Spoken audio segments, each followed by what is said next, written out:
Maraming mga tanong tungkol sa bato.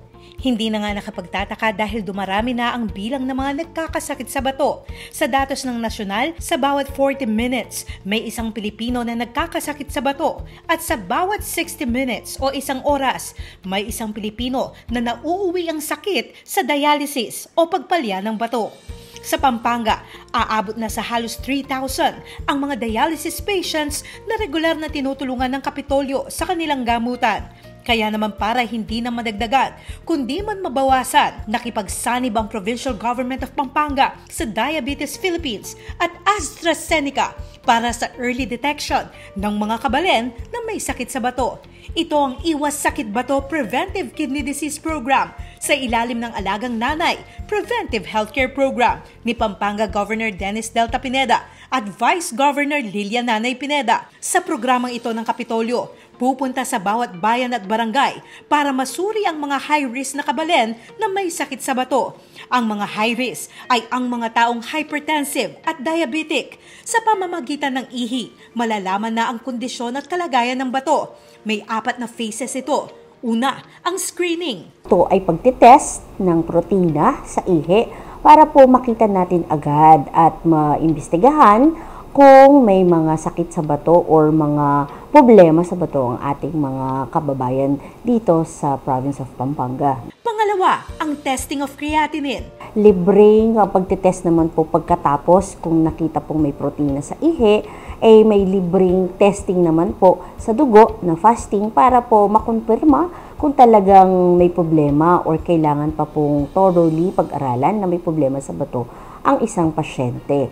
Phase 3, ang treatment. Papadala po natin sa mga specialista sa bato o yung mga nephrologist po natin para po mabigyan ng gamot ang mga pasyenteng mayroong pagpapalya sa kanilang bato or i-adjust yung gamot po nila para hindi na po todong masira ang kanilang bato. At Phase 4, ang monitoring. Ito po ay sinusulong para maiwasan po natin ang mga pasyenteng dumami pa ang mga pasyenteng nagdadialysis, no? So, gusto po natin makontrol ang kanilang hypertension and diabetes, which is itong po ang unang-unang sanhi ng mga pagkakaroon ng pagpapalya sa bato at later on pagdadialysis po. Layo ng programa na masabat kung hindi man mahinto ang pagdami ng mga nagdadialysis sa Pampanga. Talaga, lalo na pilay ako, hindi ako makalakad ng gusto. Umaasa lang ako sa kung sinong tutulong sa akin. Sa isang linggo, 2 visit. Lalo pag wala kang pera, mahirap. Kasi bawat dialysis, 700. Tapos bukod po sa pamasahe. Naman po automatic na pag may sakit sa bato, dialysis po yan. No? May mga stages po ito na pwede naman pong gamutin. Pero hindi natin talaga siya ilagay doon sa pinakadulo na end-stage renal disease na talagang dialysis na lang po at mas madalas na dialysis ang katumbas po noong sa huling spectrum ng kidney disease. Paglilinaw ng mga eksperto, hindi gamot ang dialysis sa pagkasira o pagpalya ng bato. Dialysis po kasi hindi naman po siya gamot, no? Ito ay mga first aid lang po, paunang lunas, dahil ang gamot po talaga sa mga taong nagda-dialysis ay transplant, no? So, once you are undergoing dialysis, dire-diretso na pong dialysis yun dahil nagpapalya na po ang ating bato. Target na mates ang nasa 200,000 na Kapampangan. Para sa mga interesado, magpalista o makipag-ugnayan sa pinakamalapit na RHU sa inyong lugar. Kailangan natin pong i-take advantage, no?